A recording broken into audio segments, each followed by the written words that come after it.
भाई सूर्य जब तक अस्त नहीं हो तो चंद्रमा निकले कैसे, और निकले नहीं तो दर्शन करें कैसे। और वहां लिखा है मास दिवस भा दिवस पुनि मर्मन जाना कोई। 1 महीने का दिन बना दिया सूर्य ने, आगे जाते ही नहीं। अपने रथ के सहित रवि सूर्य रुक गए तो निशा कवन विधि होए। टकटकी लगा के देख रहे, चंद्रमा वृक्ष के नीचे बैठे बैठे रो रहे। राम जी ने पलना से ही कांटेक्ट किया और चंद्रमा से बोले काय को रोते हो, क्या तकलीफ है। सब लोग हंस रहे हैं, बाहर नगाड़े बजने की तैयारी हो रही है, हैं अबीर गुलाल लेके लोग बैठे, पीले कपड़े 2-2 घंटे से पहनकर खड़े, तुम्हें क्या तकलीफ हो गई, काय को रोते हो। चंद्रमा बोले जले पर नमक और डाल रहे। एक तो आपने सूर्य वंश में अवतार लिया, वो भी दिन के 12 बजे लिया, बताओ रो नहीं तो क्या हंसू। सूर्य आगे ही नहीं जाता तो मैं दर्शन कैसे करूं। काय को कष्ट पाते हो जी। इस बार सूर्य वंश में आए हैं, अगली बार आएंगे तो चंद्रवंश में आ जाएंगे। हाँ, और सुनो, इस बार दिन में 12 बजे आए हैं, अगली बार रात में 12 बजे आ जाएंगे। इस बार सूर्य ने 1 महीने का दिन बनाया है, अगली बार तुम 6 महीना की रात बना देना। क्योंकि दिन का स्वामी दिनेश है सूर्य, रात्रि का स्वामी राकेश है चंद्रमा। अब तो खुश हो, अजी कब आएगा द्वापर, कब बनेंगे कृष्ण, कब होगा अवतार। तब तक तो मैं रोते रोते ही मर लूंगा। राम अवतार में आप सबको सुख देते हैं, रामचरित्र सबको आनंद देता है, मुझे क्या मिला।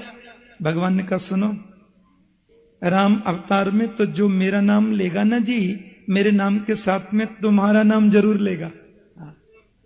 इसलिए राम जी का पूरा नाम क्या है, राम।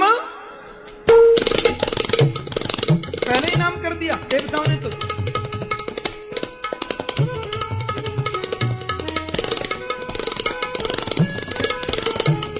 श्री रामचंद्र कृपालु भजी मन हरण भव भय दारुणम। श्री रामचंद्र कृपालु भज मन हरण भव भय दारुणम। भव कंज लोचन कंज मुख कर कंज पद कंजारुणम।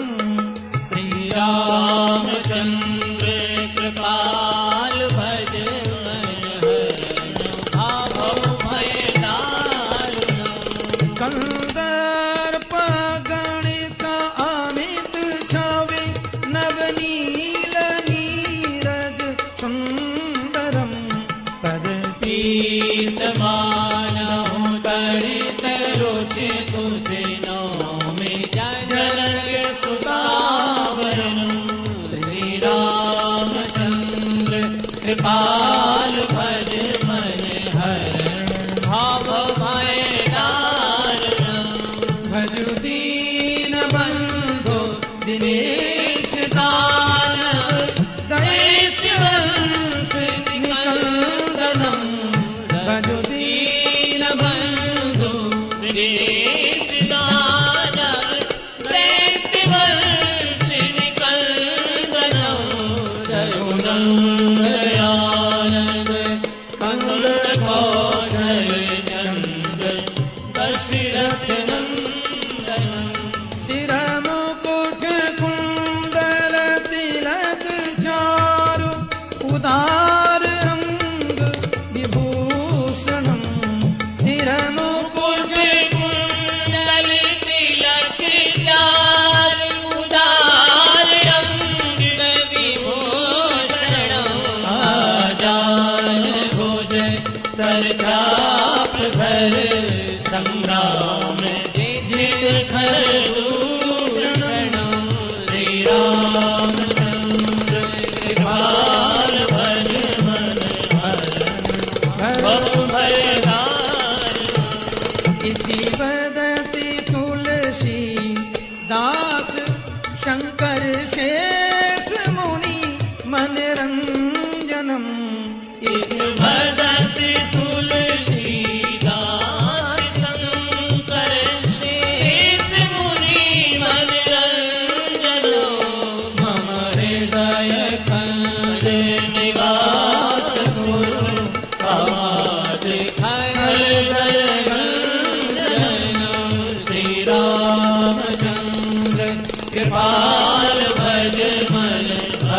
भव भय दारुणं श्री राम जय राम श्री राम जय राम श्री राम जय राम। तीनों माताओं के यहाँ 4 पुत्र के रूप में चतुर्व्यूहावतार में प्रभु पधारे। अयोध्या में उत्सव मना, बहुत खुशियां सबने मनाई और आज बहुत प्रसन्नता, बहुत हर्ष की बात है कि हमारे मध्य पधारे हैं राम जन्मभूमि आंदोलन के प्रमुख। उसमें जो इतना उत्साह वर्धन हुआ, उसके प्रमुख विश्व हिंदू परिषद के अंतर्राष्ट्रीय उपाध्यक्ष आदरणीय आचार्य गिरिराज किशोर जी। श्री गिरिराज किशोर जी का तो जीवन ही समर्पित है राष्ट्र के लिए, राम जन्मभूमि के लिए, विशेषकर हिंदुत्व के लिए। व्यास मंच से उनके प्रति अनेकानेक शुभकामनाएं, मंगल कामनाएं। प्रभु उन्हें दीर्घायुष्य प्रदान करें और राष्ट्र की सेवा में जो उनके भाव हैं, उस भाव में उत्तरोत्तर वृद्धि होवे और उनके भावों से आज का जो जनमानस है वो लाभान्वित हो और उनका और समग्र हिंदू राष्ट्र के आकांक्षी हिंदुओं का स्वप्न है वो साकार रूप लेता जा रहा है, उसमें शीघ्र सफलता मिले, ऐसी प्रभु से हमारी प्रार्थना है, ऐसी प्रभु से हमारी वंदना है। वे आज यहां पधारे, बहुत बहुत मंगल कामना। जय श्री कृष्ण। एक बात मैं आपसे और बोल दूं, अभी कोई उठेंगे नहीं। आज सायंकाल कथा 3 से 7 बजे तक होगी।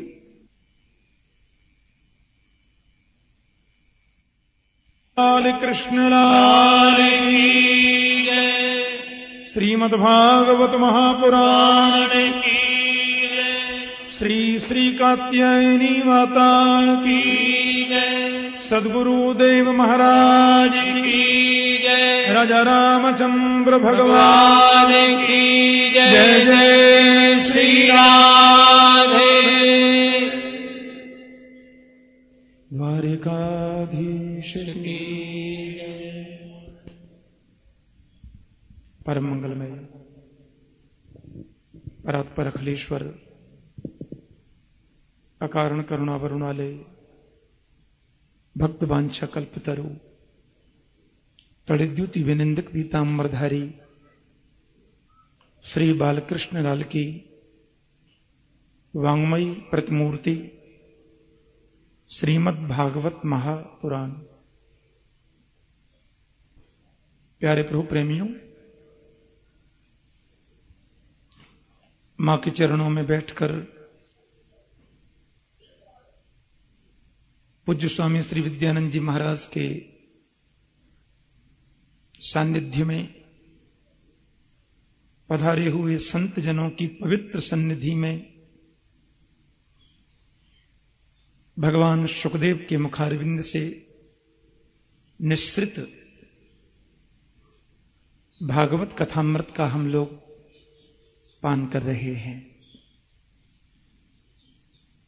पूरी अयोध्या आज राममय हो गई, अवध राममय है। और सुनो, 1 महीना कब बीत गया किसी को पता नहीं चला, ऐसा लिखा है। मास दिवस भा दिवस पुनि मरमन जाना कोई। कहते हैं दुख की अपेक्षा सुख का समय जल्दी निकल जाता है और सुख की अपेक्षा शांति का समय और जल्दी निकलता है। पर शांति की भी अपेक्षा आनंद का समय और जल्दी निकलता है। आनंद की भी अपेक्षा परमानंद का समय और जल्दी निकलता है। परमानंद की अपेक्षा ब्रह्मानंद का समय तो और जल्दी निकल जाता जी। राम जन्म के पवित्र अवसर पर श्री अयोध्या धाम में केवल सुख नहीं है, केवल शांति ही नहीं है, केवल आनंद या परमानंद ही नहीं है, यहां तो ब्रह्मानंद उमड़ पड़ा है।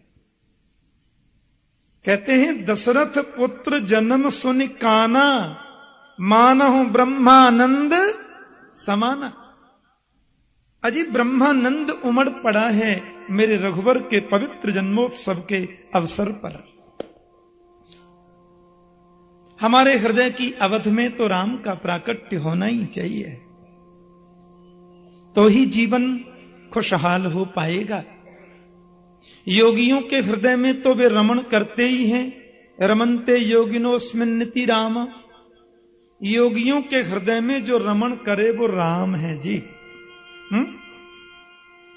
ऐसा सुंदर जन्मोत्सव मना, 1 महीना निकल गया, एक दिन जैसे पता ही नहीं चला किसी को। सूर्य नारायण की गति रुक गई, वो चलना भूल गए। अच्छा, सूर्य को एक तो खुशी है, राम जन्म की दिन में 12 बजे हुए ना। हमारे ब्रज के कवि लोग कहते हैं सूरज की 3 दशा हो तो एक दिन में। सूर्य की 3 अवस्था होती हैं एक ही दिन में। सवेरे वो बाल अवस्था में होते हैं और ठीक 12 बजे एकदम जवान होते हैं सूर्य हैं, और शाम को ढल जाते हैं। तो सूरज की 3 दशा हो तो एक दिन में। तो जिस समय सूर्य पूरी जवानी पर रहते हैं 12 बजे, तब राम जी पधारे। अच्छा, सूर्य वंश में तो आए ही हैं, इसलिए सूर्य को तो अपार खुशी होनी थी ना जी। उन्हें तो बहुत हर्ष हो रहा है, बहुत खुशी हो रही है। इसलिए प्यार से बोलो जय श्री कृष्ण। अब महाराज परिस्थिति ऐसी बनी है आज यहां कि दशरथ जी ने प्रणाम किया गुरुदेव को। हम थोड़ी तुलसी बाबा की चर्चा कर लेते हैं। हाँ, गोस्वामी तुलसीदास महाप्रभु ने इतनी बड़ी कृपा की है पूरे समाज पर, पूरे राष्ट्र पर। भगवान राम के चरित्र को हम लोगों के सम्मुख प्रस्तुत कर दिया सरलीकरण करके। घर घर में राम कथा गा सकते हैं, घर घर में रामायण का पाठ होता है। छोटे छोटे बाल गोपाल भी रामायण के अखंड पाठ कर लेते हैं। देखो गोस्वामी जी की कितनी बड़ी कृपा है, कौन वर्णन करे उसका। अब तो महाराज जब पधारे गुरुदेव के आश्रम में, बोले गुरुजी जात कर्म संस्कार और पूरा शुद्धिकरण हो चुका है, आपको जिस दिन अच्छा लगे मेरे 4 पुत्रों का नामकरण कर दें। आहा, 4 का नामकरण आप श्री के मुख से हो जाए। वशिष्ठ जी महाराज के नेत्रों में आंसुओं की धार निकल पड़ी। मैं कितना बड़ा बड़भागी हूं, प्रभु के नामकरण का अवसर मिल रहा है मुझे। लेकिन सोचने लगे जब अजन्मा का जन्म हो सकता है तो अनामी का नाम क्यों नहीं हो सकता जी। अजन्मा जन्म लेकर आता है। बिनु पग चल ही सुन ही बिनु काना, बिनु कर कर्म कर ही विधि नाना, आनन रहित सकल रस भोगी, बिनु बाणी बक्ता बड़ जोगी। लो कर लो बात। हाँ, ये सारी क्रियाएं होने के बाद भी वो सब कुछ करता है। अरे मैं नामकरण करूंगा। आनंद में भर गए महात्मा वशिष्ठ जी। और महाब्राह्मणों की मंडली पधारी। दशरथ जी ने सभी विप्रों का पूजन किया, गुरुजनों का पूजन किया, संतों का पूजन किया। और हजारों नर नारी आए हैं नामकरण सुनने के लिए। हमारे राजकुमारों का नामकरण सद्गुरुदेव रख रहे हैं।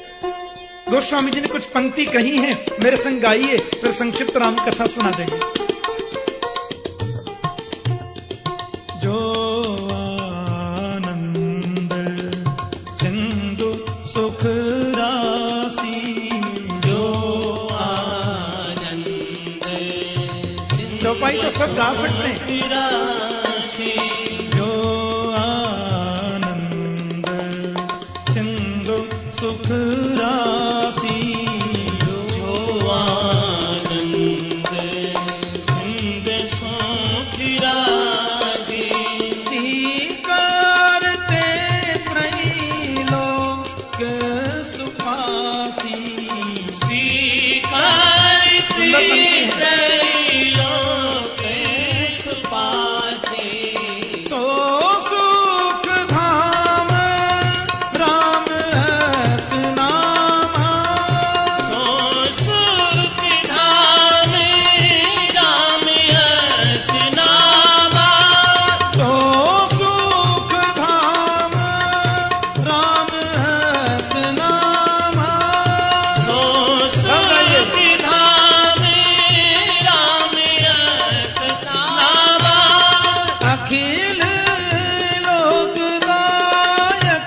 राधा सिंध सुख राशि जाके सुमिरन तेरी पूनासा जाके सुमिरन तेरी पुनासा सुमिरन तेरी पूनासा तेरी पुनासा सुमिरन तेरी पूनासा तेरी पुनासा नाम शत्रुघ्न वेद प्रकाशा नाम शत्रुघ्न वेद प्रकाशा जो आनंद सिंधु सुख राशि जो आनंद सिंध सुख राशि जो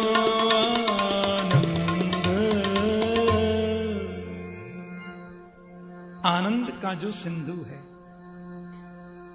सुख की जो राशि है, जिसके आनंद की सिंधु की एक बिंदु से पूरा विश्व प्रपंच आराम विराम विश्राम का अनुभव करता है, उसको हम कहते हैं श्री राम। शंकर जी को देवताओं ने जब विष दिया था ना, सवेरे कथा थी, मैं संक्षिप्त बोल गया, तो अब शिव जी तो पी गए। ब्रह्मा बोले क्या हुआ? बोले पिला दिया। सही में? बोले बिल्कुल पी गए, तोले भी नहीं छोड़ा। तो देवताओं को लगा कि गड़बड़ न हो जाए कुछ, कोई 10-5 तोले तो था नहीं, 50,000 करोड़ टन से भी ज्यादा था। हां भाई, त्रिलोकी को भस्म करने वाला जहर निकला है तो तोले 2 तोले से त्रिलोकी बह जाएगी क्या? त्रैलोक्य दहनात् विषात्, ऐसा लिखा है। और शंकर जी अंजलि में लेके पूरा ही पी गए। देवताओं ने कहा तब गड़बड़ जरूर होगा।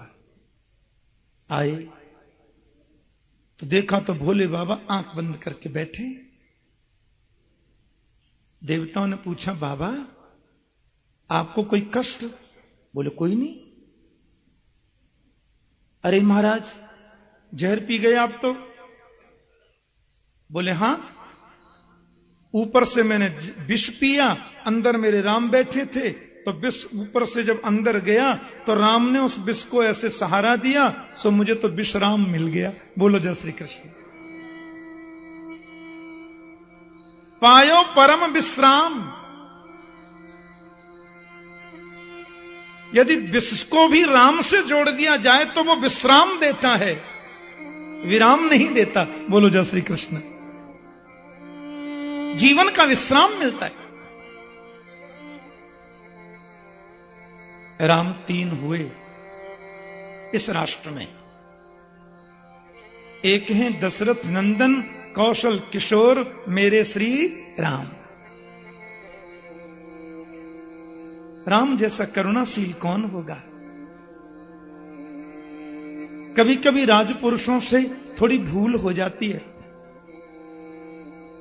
राजपुरुष जब गलती करने लगे तो हाथ में परशु लेकर के जिन्होंने राजपुरुषों को सही रास्ता दिखाया, वे हुए हमारे दूसरे राम श्री परशुराम भगवान। सही रास्ता दिखाने को आए थे। और तीसरे राम तो मेरे कन्हैया के बड़े भैया श्री, हो गया ना कन्फर्म? ये 3 राम हैं।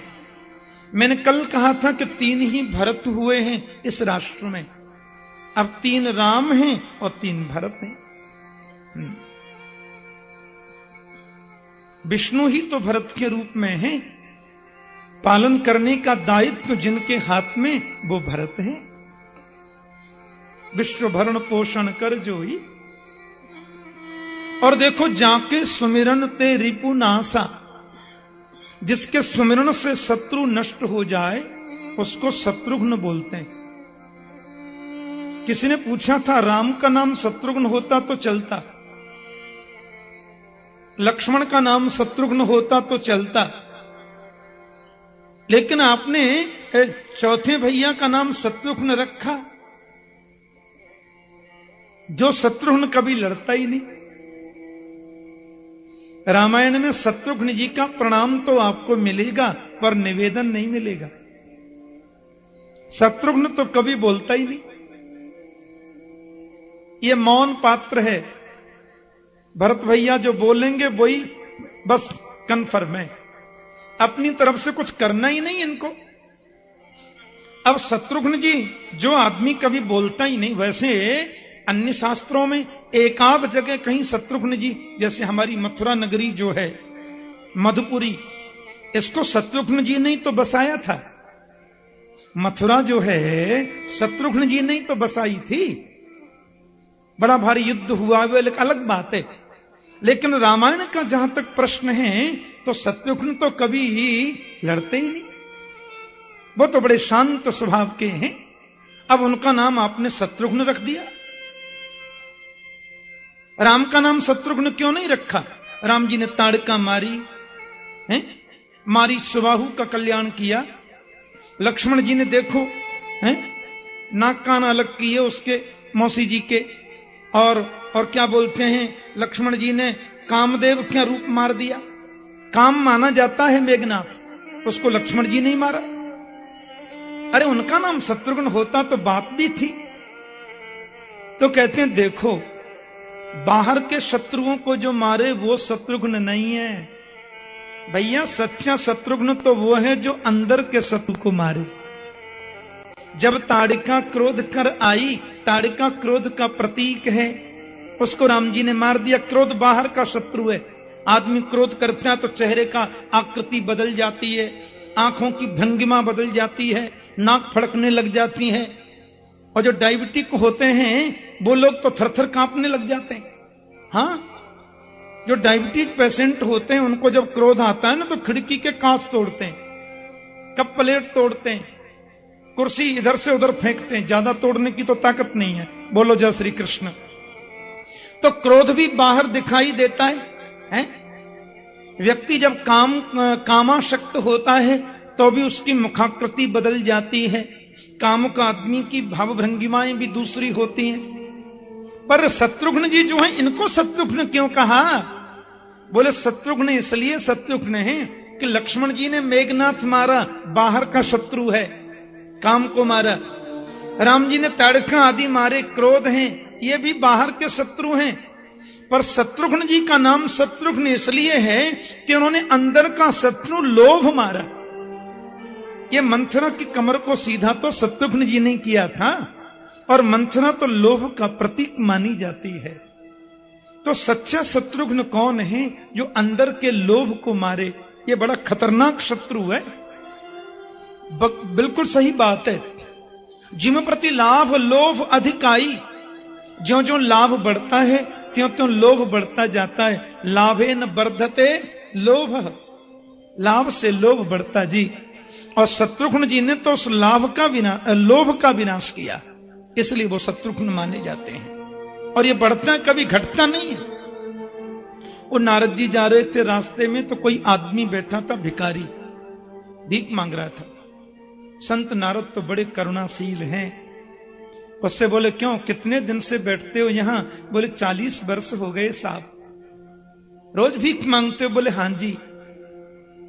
कितना मिल जाता है भीख में? जैसे तैसे पालन कर पाता हूं बच्चों का। नारद जी को बहुत दया आ गई, बड़ा गरीब है बेचारा, धोती फटी है, कपड़े फटे हैं, मुख मलिन है। नारद जी ने तुरंत महाराज एक पत्र लिख दिया। नारद जी तो देवर्षि हैं, देवताओं के यहां बेरोक टोक जाते हैं नारद, उन्हें कोई रोक नहीं सकता। अरे नारायण के यहां भी उनको पास की जरूरत नहीं पड़ती। बोलो जय श्री कृष्ण। सीधे ही जाते हैं, भगवान भी उनका आदर करते जी। तो नारद जी ने एक पत्र लिख दिया और भिखारी को देखे, बोले जाओ, मैंने देवताओं के वित्त मंत्री के लिए लिख दिया पत्र। देवताओं के वित्त मंत्री कौन है मालूम है? कुबेर जी महाराज। ये खजांची हैं देवताओं के, कुबेर। और उसकी मालकिन है माता कात्यायनी। बोलो जय श्री कृष्ण। अन्नपूर्णा है, चाबी इनके पास में रहती है। कुबेर जितना मांगे उतना देती हैं, ले जाओ। अब कुबेर के पास में चिट्ठी लिख करके भेज दिया। अब ये आदमी गया तो उसको जहां भी कोई रोके सो चिट्ठी दिखा दे। नारद जी का सिग्नेचर देखती सब प्रणाम करें, बोले पधारो सा। ये फटेहाल आदमी, कमंडल भी साबत नहीं, सीधा जा रहा छाती तान के। कुबेर ने कहा कहिए। ओहो आइए आइए बैठिए। पत्र देखते ही तुरंत आसन दिया।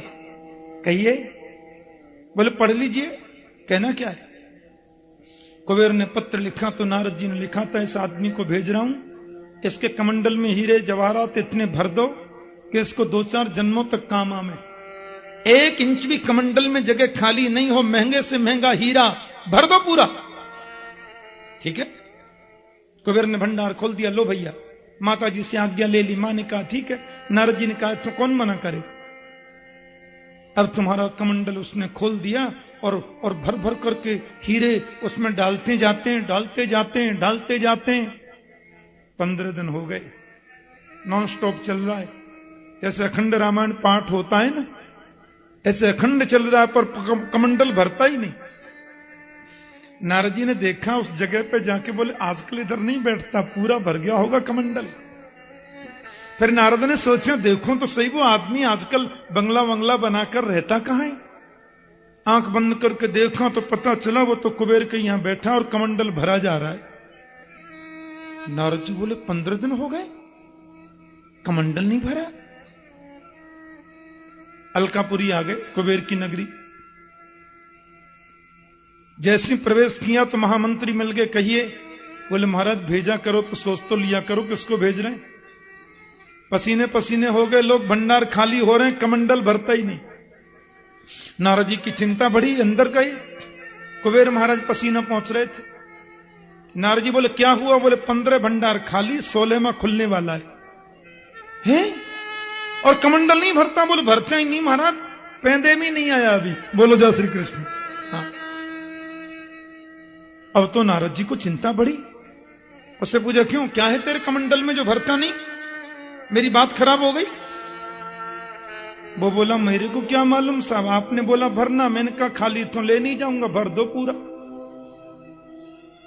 नारद जी ने कहा तेरे कमंडल का जरा निरीक्षण करेंगे अपन। नारद जी ने उसका कमंडल लेके जैसी पलट करके देखा तो उसमें आदमी की खोपड़ी रखी थी और उसमें लोभ बैठा था। बोलो जय श्री कृष्ण।